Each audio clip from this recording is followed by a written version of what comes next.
Welcome, everyone. My name is Jason Ritter, Senior Director of Strategic Partnerships at Project Lead the Way.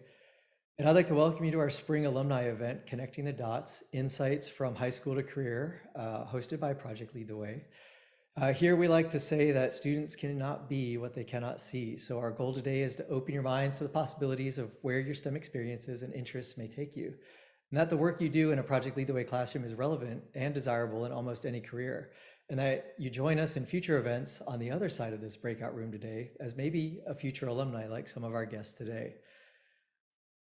Today, we welcome students and educators from across the US to learn from and share with our PLTW alumni. I'd like to take a moment to give a gracious thank you to Dr. Jenny Buckley, Associate Professor of Mechanical Engineering at University of Delaware, for being our keynote speaker today. And a heartfelt thank you to all our PLTW alumni joining us today. And finally, we'd like to thank all of our PLTW teachers and students who took the time out of their schedules today to join our webinar. Before we begin, though, we're going to share a few tips on how to maximize your webinar experience. The video and chat have been enabled for this webinar, so please interact. That's what this is all about today, is getting as much engagement and interaction between our alumni and our students and teachers as we can. We encourage you to engage throughout. And if you have any questions for our speakers during the general session or during any other parts of it, please just put them in the chat and we'll be sure to get those questions to our speakers. And if your questions don't get answered during the session today, don't worry, we'll follow up over email with answers to your questions and hopefully connect you to the right people to get those questions answered. Our Zoom breakout sessions will be utilized during this event. That means when the time comes, you'll be self-selecting into a breakout room, either an engineering, a biomed, or a computer science focused breakout room. And our alumni will be split according to those pathways as well. So to help expedite the breakout transition, we encourage participants to add either ENG for engineering, BMS for biomed, or CS to their names. So we get an idea of who and how many people we'll have in those breakout rooms. And just a note, there's going to be 2 engineering groups. So if you can, try to keep those rooms balanced when we get to that point when we join those 2 breakout rooms. We'll do a reminder when we get to that. But now that the housekeeping is out of the way, let's jump into the agenda for today. We're going to go through a brief reintroduction of Project Lead the Way for a lot of you and the experience it provides for students. We'll hear from Dr. Jenny Buckley, the college professor who creates high impact experiences for high school students and works closely with incoming collegiate students. She'll share a few sage observations and maybe a few hot takes we can all benefit from and open up to a question or two.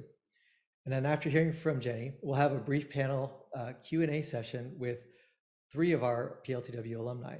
And if time permits, there'll be a little bit of an opportunity to ask questions of that panel. But the meat of today is to get around into those breakout sessions. So we're going to break out into program-specific groups where our 3 panelists will join the rest of our alumni in specific mini panels where you can ask questions, hear their stories, hear some best practice experiences, maybe gain some insight into some of the activities they did in high school and college to make the most of your PLTW experience. But before we get to that, I'm going to go ahead and turn it over to my colleague, Angela Anderson, Director of Strategic Partnerships, to talk briefly about Project Lead the Way Pathways and career learning in the classroom. Angela? Thanks, Jason. So excited to have everyone here today. The pathways that you see in front of you on the screen should look familiar. And I know each of you could probably identify courses you have taken or maybe the course that you're in right now. But we wanted to share this slide because many of the alumni on the call here today have gone through their high school years in maybe the biomed or engineering pathways. The computer science pathway was added a little bit more recently. So we just wanted to show everyone the current scope of PLTW, as some of our alumni may not have had all these courses offered to them in their high school experience.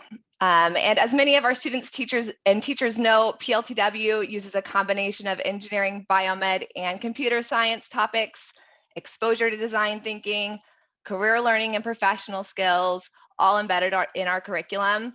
And additionally, built right into the curriculum are ways for students to experience a diverse set of career opportunities like the Career Connections profiles, which are short personal stories or videos of real community members sharing information about their professions. Many of those are PLTW alumni. So to our students and teachers joining us today, All of you may have seen these stories in the curriculum, and to our alumni joining us today, we're always looking for more profiles, so let us know if you're interested. As mentioned earlier, PLTW also puts a lot of emphasis on career learning throughout our curriculum.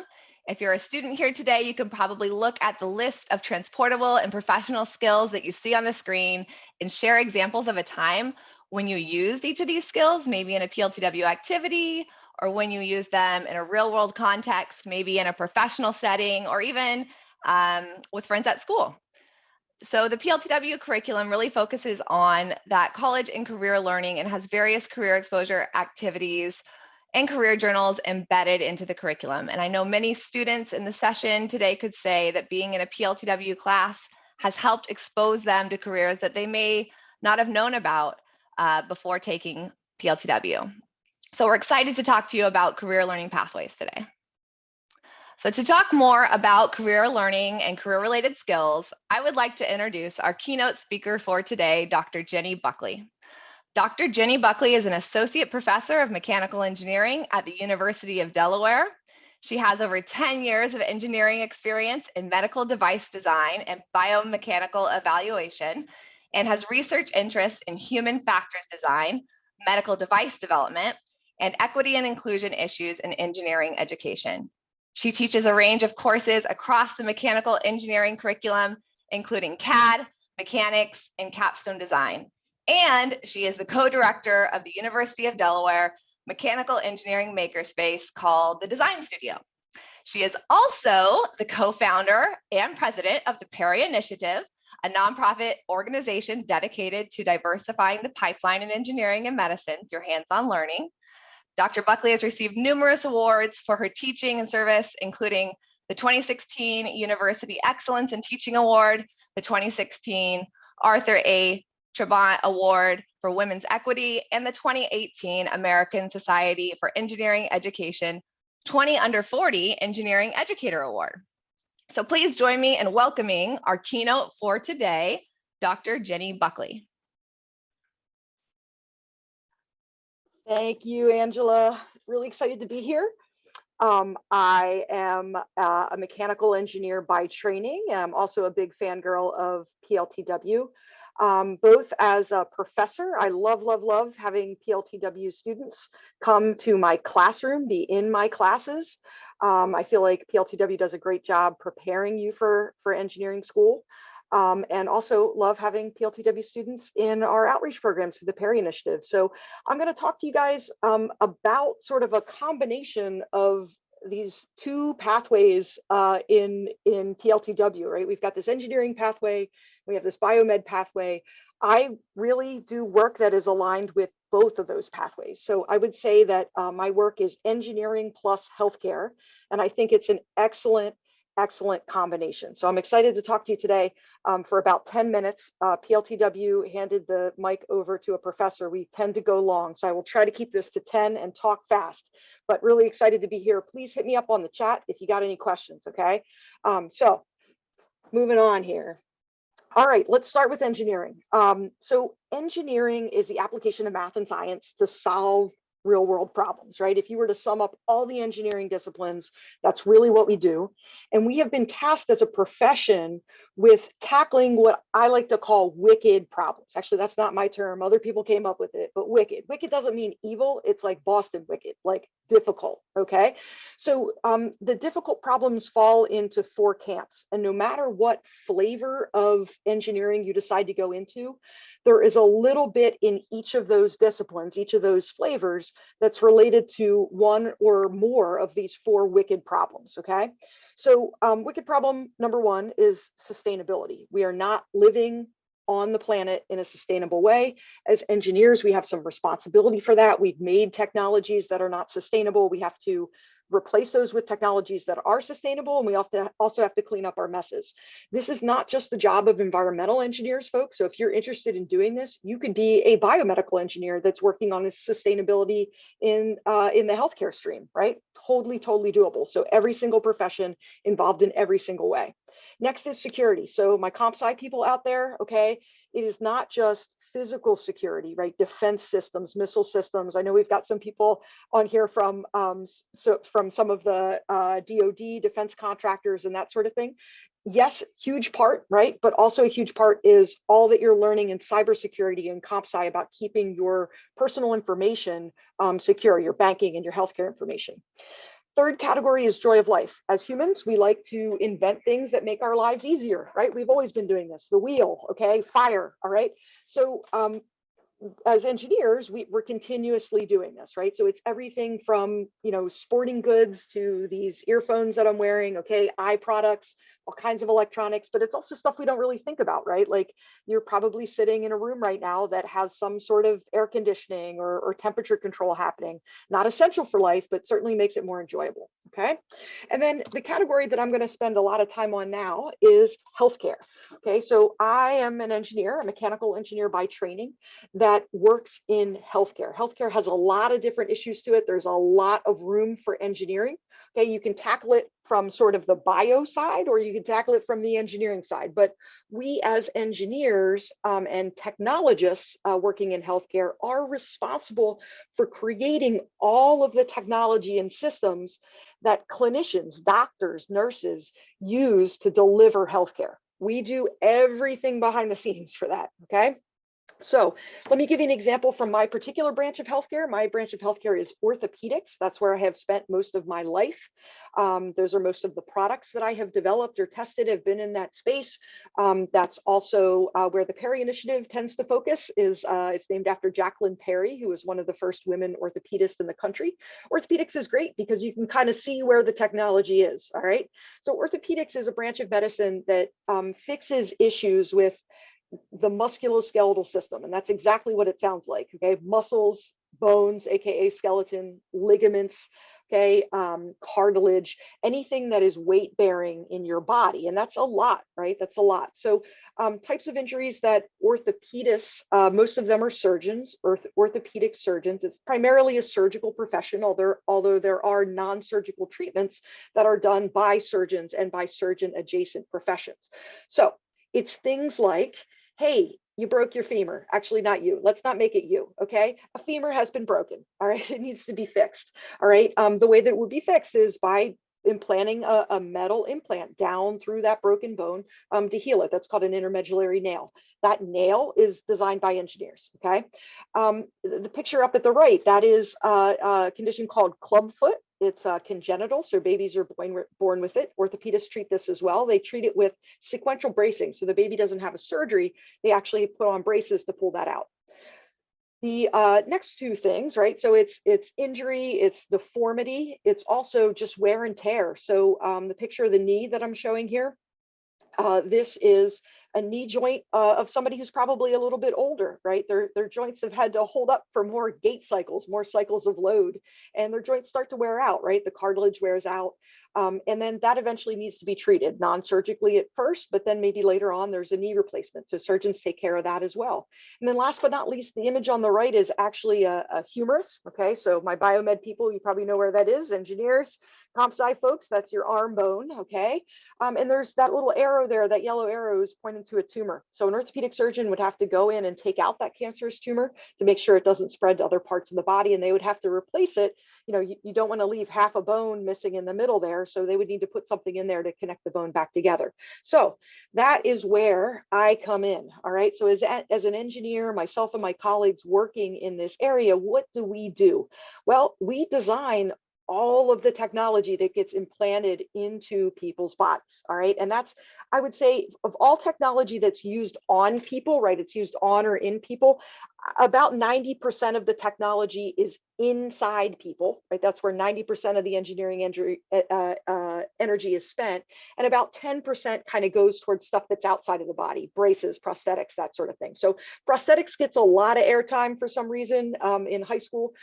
It's wonderful. We definitely need engineers there, but we need a lot of engineers to design stuff that gets implanted in the body. In orthopedics, we're doing stuff like the picture on the left there is a total knee replacement taken from the side view, the lateral view. That person who had arthritis of the knee, eventually they would go in and they would basically cut off the arthritic surfaces and replace them with metal and plastic bearing surfaces that would then live for 15 years, right? So these are the same, designed the same way that you would design a car part, okay? I'm not gonna mince words here. Picture in the middle there, that is somebody who broke the top of their tibia, okay? So that's kind of the bottom bone in the knee joint. That's a plate that's used to fix that fracture. So a lot of different thought is put into where to put plates, where to put them in safely. Then, it's not just the surgery, right? It's everything else that the surgeon or the clinician is using. So picture at the bottom right there, that's the inside of an operating room. Typically, we don't see that, right? Maybe we see it on a TV show or something like that, but we don't see it because we're probably asleep if we have to be in there, right? But everything you see in that space, from that arm, there's like a white device there that's sort of shaped like a C. That's a portable x-ray machine that is very common in orthopedic surgery. Take x-rays while you're doing surgery. That's got a high degree of engineering in there. Also a lot of comp sci, okay? The lighting, the lead, okay, the tools that are being used to do the implants, all of that is engineered. So tons and tons of engineering in that type of surgical discipline. All right, so taking a step back for a second, I want to now talk about what problems are we actually trying to solve with this technology. I think it's important as engineers, as people involved in biotech, as computer scientists, that we really think about why are we doing what we're doing? Why we should always say why. Why am I being asked to do this, right? And there are basically three really big problems, wicked problems that are specific to healthcare and orthopedics in particular that we as engineers are trying to solve. Wicked problem number one, specific to orthopedics, is that honestly, people are living longer and they want to maintain their quality of life right up until the end. So, it used to be, right, that we as humans would live maybe into our mid 30s, 40s if we were doing really well. Like I'm talking about like from an evolutionary standpoint, if you could advance the slide one. The issue now is that those joints that did fine when we were in our 30s and 40s, those start to wear out when we're living double the lifespan. So it's very frequent now that as people get older, they get hip replacements, knee replacements. Those are two extremely successful surgeries that are actually some of the most successful surgeries in history in terms of outcome and restoring quality of life. But there's other joints that wear out too, and we haven't put as much engineering energy into that quite yet. So areas that we're currently working on are shoulder replacements, making those more stable, ankle replacements, spinal replacements, okay? So all of that needs additional engineering work. So people are living longer. We want them to live a high quality of life right up until the end.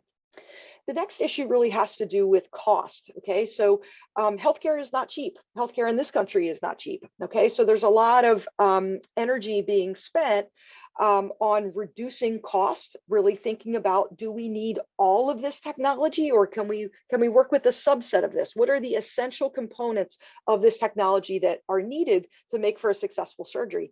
Engineers play a very important role in that, right? We do a lot of testing to determine, product A versus product A plus B. Was B really needed to improve the strength or the life of something? Okay, and that can really help drive down costs. The third issue has to do with access. Okay, we here in the United States are very, very privileged. Okay, in that we have really good healthcare and treatments that aren't available all over the world. For example, this is particularly true in orthopedics.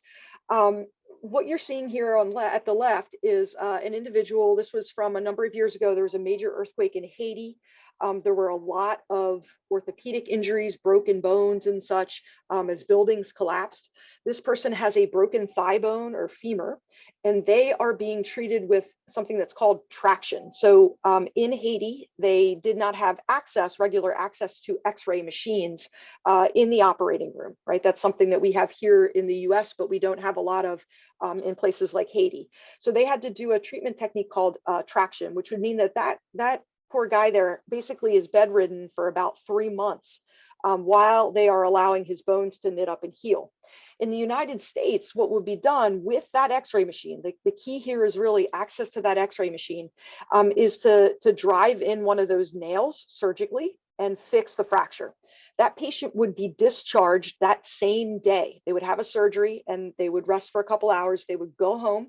They would have crutches, but they would be asked to put weight on their bones. By 3 months out, they probably wouldn't have even remembered that they had a broken femur, right? So huge difference, all based on access to technology. So there's a lot of effort that's being spent again on, can we redesign some of these systems that rely on expensive technology to make them more accessible across the world? All right, so changing gears a little bit, I want to talk about, if what I'm saying right now is of interest to you, I got to tell you, we need the best and brightest minds working in this field. Okay, so if you're interested in this, if you're interested in this combination of medicine and engineering, consider going this way. There are many different ways you could be a major in mechanical engineering like I was. You could go into biomed. We have huge need for people who are in comp sci who are interested in healthcare, so you can go down different routes. They all have applications in healthcare, but what are the characteristics of somebody who wants to do this type of work? And I'd like to stress that you guys right now, having taken the PLTW coursework that you've taken, already have developed this, right? Okay, so what are these characteristics? So characteristic number one is you do have to be comfortable applying math and science knowledge to solving problems. That's just a fact, okay? Does this mean you need to get 100% on every single math and physics and chemistry exam that you are ever going to take? Dear God, no, okay? You don't have to be perfect. You have to have some level of fluency in this topic. I will also stress to you that the math that is most essential for practice, the math that I use every day, okay, I teach calculus concepts, I teach advanced math concepts and physics concepts, but what I use every day in my practice as an engineer is really geometry with a bit of trigonometry and algebra. I would do that to do something like read an x-ray, right? And determine what type of plate I might need to fix that foot. The other thing I use a lot of is stats and graphical representation of data. Okay, so being able to describe data, to plot it, to graph it in a usable way, that's all very important. Nowhere on here do you see crazy third level calculus. We're going to put you through that, but that is not the deciding factor in practicing as an engineer. Okay, and I'm sure you might hear something like this or a slight variation from some of the alumni today, but what I want to say is don't let math and basic science courses talk you out of going down this route. Okay, you can do it. You can build up your fluency by taking these classes and working through these classes. Second characteristic is being willing to get dirty and test things out. Okay, so people who like to work in this intersection between these disciplines, fundamentally, you need to get hands-on. I don't know if people watch the show anymore, but I love Mythbusters. Those guys will tackle anything, try anything, run experiments. That's how I live my life. Here's some photos of me doing various experiments in class or in PERI Initiative. If you like doing this kind of stuff, continue with the coursework you're doing in PLTW. PLTW is beautifully hands-on curriculum. Okay, if you want to supplement that with different things, do special outreach programs, the PERI Initiative. Okay, we do outreach programs for young women who are interested in going into this field. You actually do mock orthopedic surgeries. We have 50 sites around the country. We welcome PLTW students all the time. Teachers, students, look us up. Everybody, if you're interested in this, we do have PLTW or PERI Initiative curriculum that you can use in your classroom. So it's sort of like PERI Initiative in a box. It's called Orthopaedics in Action. So you can check that out if you're interested in that as well. And PLTW coursework in and of itself is preparing you for this. Third thing is being creative and designing and building solutions and trying as much as you can to keep that creativity and that design experience alive in yourself, right? Again, it's not just math, memorization of biosystems or whatever, okay? There's a lot of just design. If you like art, if you like puzzles, okay, if you like coding, all of that, you can find a home here. Picture It Right is an example from some of my students, okay? My students as sophomores here at University of Delaware, they design and build a fracture plate for a femur, right? And they manufacture it out of metal and they actually test it. Down at the bottom is an image that actually shows how that testing is done virtually first, right? So they're using CAD models. So my engineering students out there, they're using the same skills that you learned, but then running some advanced simulation on top of that. Also, don't discount sort of skills that are a little bit more crafty, right? So up at top there, that's a project that some of my students have worked on for a sponsor that's local here. The company's called Avkin. They make wearable simulators. So actors can wear these simulators and act out different medical scenarios that are otherwise invasive. This is a demo of their pregnancy simulator. So it actually births a model baby, okay? And nurses and medical doctors can practice working through the birthing scenario. So that required a lot of electrical engineering, a lot of coding, a lot of silicon molding to get that right. So lots of different things. And then another example I want to highlight, this isn't from my practice, it's from a group called IDEO. Okay, they're a really amazing design firm. I love this example because this is an example of a project that could have gone sideways. So the issue was little kids get really scared of going into a CAT scanner, right? Or any MRI, any kind of medical imaging. So GE said, okay, dear IDEO, how can we make a more kid-friendly medical imaging system? And IDEO, instead of saying, well, we need to completely redesign this CAT scanner, this $1 million CAT scanner to do this, this, and the other, and be open and shoot lasers across the room, they said, no, you know what we need to do? We need to get the kid to really think of this as part of an adventure.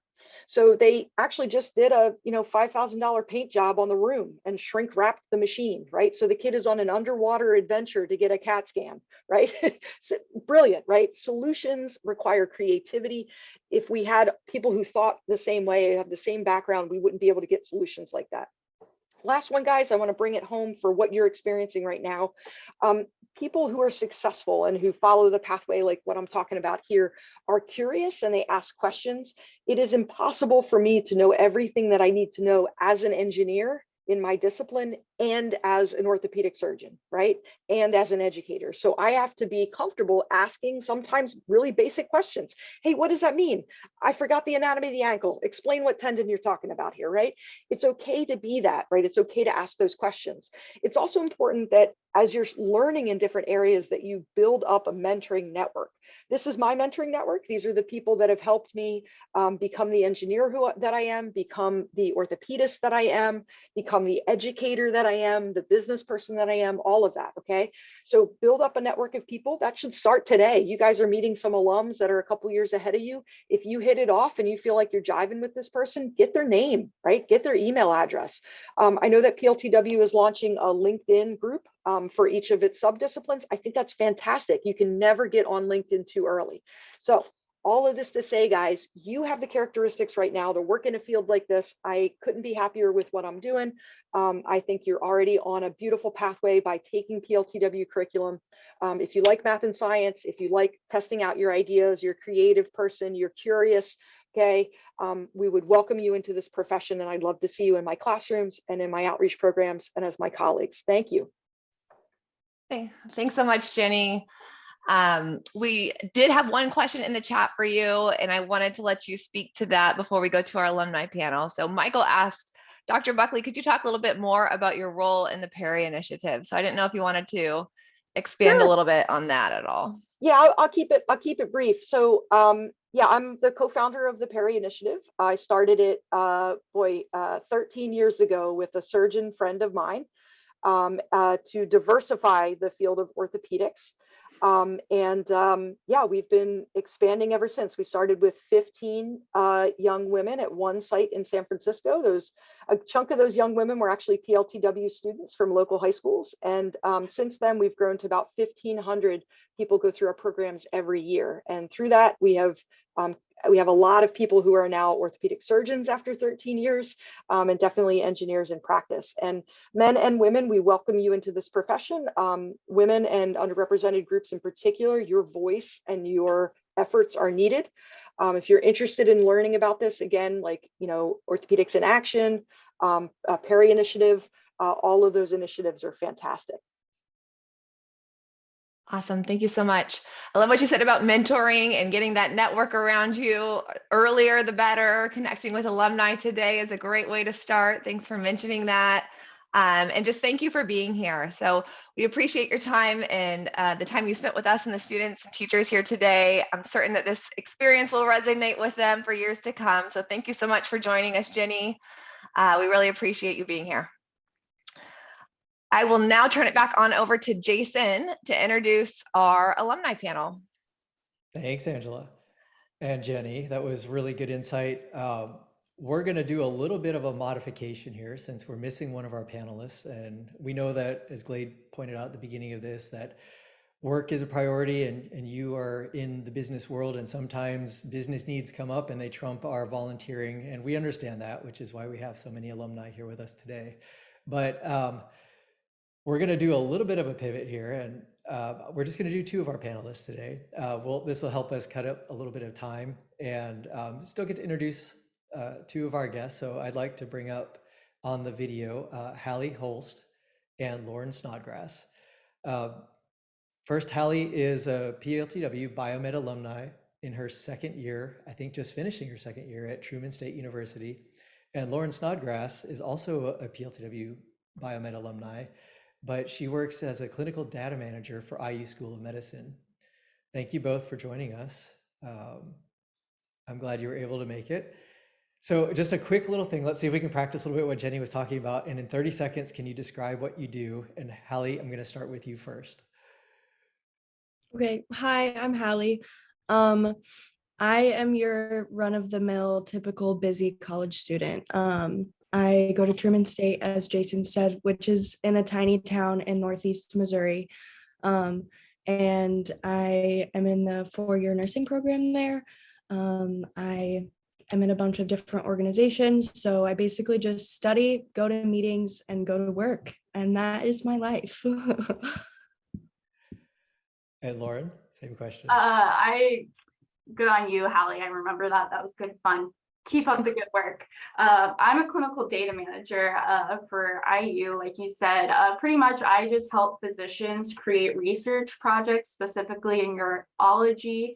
I help them with creating grant submissions, creating the database, coming up with protocol and conclusions. So pretty much everything through the research process. Lauren, just sticking with you for a second, when you were in your PLTW classes, did you know that the job you're in existed, and how did you end up getting in that direction? No, I did not know it existed. I really just kept exploring my love for science and being creative and just curiosity in general. I graduated with a BA in sociology. And, I never thought I'd do medical research. That was always something that I thought was cool. And I get imposter syndrome like every single day. But you just got to keep exploring what you really like about science and kind of go into what you might not expect. Very good. So Hallie, you're 2 years out now. When you look back on your high school experiences and what you know now in college, was there any activities you did in high school that maybe weren't directly connected to what you're studying now, but now you see the connections looking back on it? Yeah, so the first thing that comes to mind is HOSA, which is a future health professional organization, but I did, so it's based largely off of what PLTW is based off of, for those of you that have never heard of it. It's student-led, and it's surrounded by teaching students and having them practice real world skills. And I actually, in high school, competed in forensic science, and I don't even remember what I did the first year. So nothing at all related to what I'm doing now. But the skills that I learned and how to talk to people and the professional skills and just how to interact with people in the professional world already, which is much like what PLTW did for me, very largely connected. I was very involved in HOSA in high school.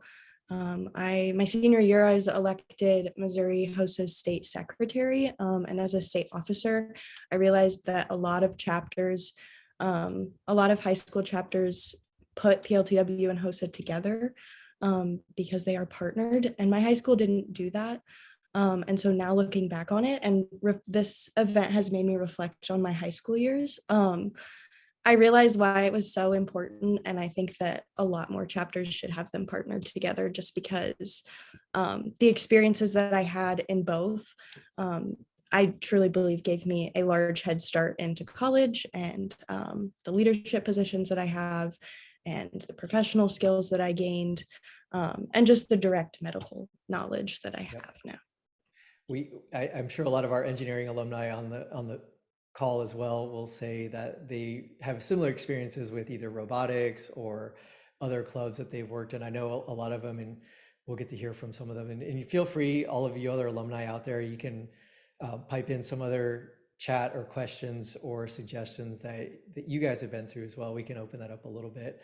But for both of you, I got one last little question, and we'll move on to our breakout sessions so we keep our time pretty tight. All right, looking back on, and I know there's a couple of my former students here, a couple of Miss Anderson's former students here as well. When you look back on your high school experience, even your college experience, where you are now, what comments, advice, or feedback would you share with those former teachers to say, knowing what you know now, to help them out and to help those students out that are sitting in those classrooms now? Lauren, I'll kick it over to you since Hallie just talked. First, what you teachers do is absolutely amazing. I have no idea how to teach. Like that's the skills that I do not have. But really, like just anything that encourages being comfortable, learning to be comfortable with being uncomfortable and just exploring your curiosity. That's really all you can do. Good answer, given circumstances today with our missing panelist, but very good. All right, Hallie, do you have anything to contribute? Yeah, I would just, first of all, my teacher was absolutely amazing, and she would find opportunities for high school students in the community that is really hard to do because we're not qualified for a lot as high school students. And so I would just say continue to do that for your students, find things, push them, like Lauren said, to be uncomfortable and try new things, because you never know when those experiences will help you in the future. Well said. Very good. Thank you. All right. So I think at this time, we're going to go ahead and give everybody a chance to interact with our alumni. And as Lauren so acutely pointed out, we're going to be comfortable with being a little uncomfortable. And that doesn't really mean anything too much. We're just going to shift things a little bit, and we're going to shift our CS and BMS breakout sessions into the same room. It gives Lauren a chance to talk about both computer science and biomed, but since we're missing one of our computer science alumni, it makes that room a little quiet. So everybody's been shifted accordingly. So those of you that are participants that are still on, when we do break out into our breakout rooms, we basically have two breakout rooms, one for engineering. So it's going to be a big reunion for some of our alumni, but also we're going to give them a chance to briefly introduce themselves and tell us what we do or what they do. We've also shortened the time a little bit to 15 minutes. So that'll also give us a little bit of time. But hopefully our participants that are with us today did prepare a few questions. If not, we have a few for you. So we'll be ready to ask some questions. But before we jump into that, personally, just speaking as a former educator, I'm so proud to have all these alumni volunteers step up today. It really is amazing that you're willing to share your time from your busy schedules to pay it forward to our future PLTW alumni. And of course, we're always thrilled and grateful that you're willing to share your journeys and knowledge and other things to make this event possible today. Hopefully this helps inspire you to do other activities with us as we move forward. There are ways that we have reached out to alumni to share your stories directly in curriculum. We have schools and other programs around the country that are desperate for mentorship and employee engagement, and we'd be glad to help you set up with that. And we have schools that are just looking for those employees to help with their students, and even teachers to help co-teach with them. Those of you that, especially that are in the aerospace industry, aerospace is a very difficult course, and we have a lot of teachers who could use some help in that one too. All right, so again, a huge thank you to all of our PLTW alumni and Jenny Buckley, our special guest. All right, so we're going to open up the breakout rooms, and alumni, you'll be grouped into your two rooms. Participants, you'll have the option to choose. Just keep it balanced if you can. Remember that the BMS and computer science are going to be combined, and we're going to cut this down to 15 minutes. And when we come back, we'll finish this up. All right, looking forward to these breakout rooms. Well, I'm very thankful for our alumni that made it today. I know some of you might be a little disappointed you didn't actually get to talk to students and teachers, and we're right there with you. But we do have several that had registered and said they would watch the recording. I know our breakout room had partial issues with recording, but the main session was definitely recorded. But the good news is there's lots of opportunities to get our alumni connected to our classrooms. Are we still going? Yes, we're still going.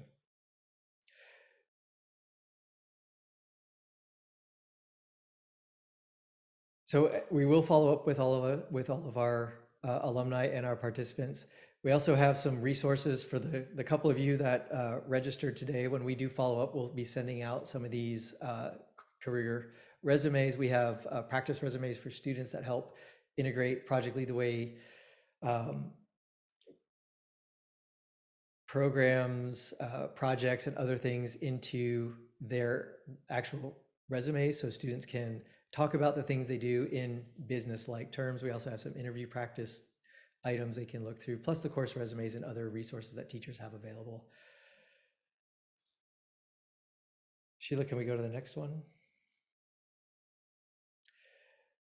I don't know how I can ever thank all of you guys for showing up other than keeping you connected with our volunteer activities. I know this one was a little bit quiet, but we do have plenty more lined up in the spring and fall, and hopefully we can get a lot of you to engage with either schools around you. I know a lot of you in the Arlington, DFW area, or wherever you are. There's lots of Project Lead the Way programs around that could use your help. Plus, one silver lining of the COVID pandemic was we've gotten a lot more familiar and more available with virtual learning. So I encourage all of you to reach out to us if you're interested in connecting.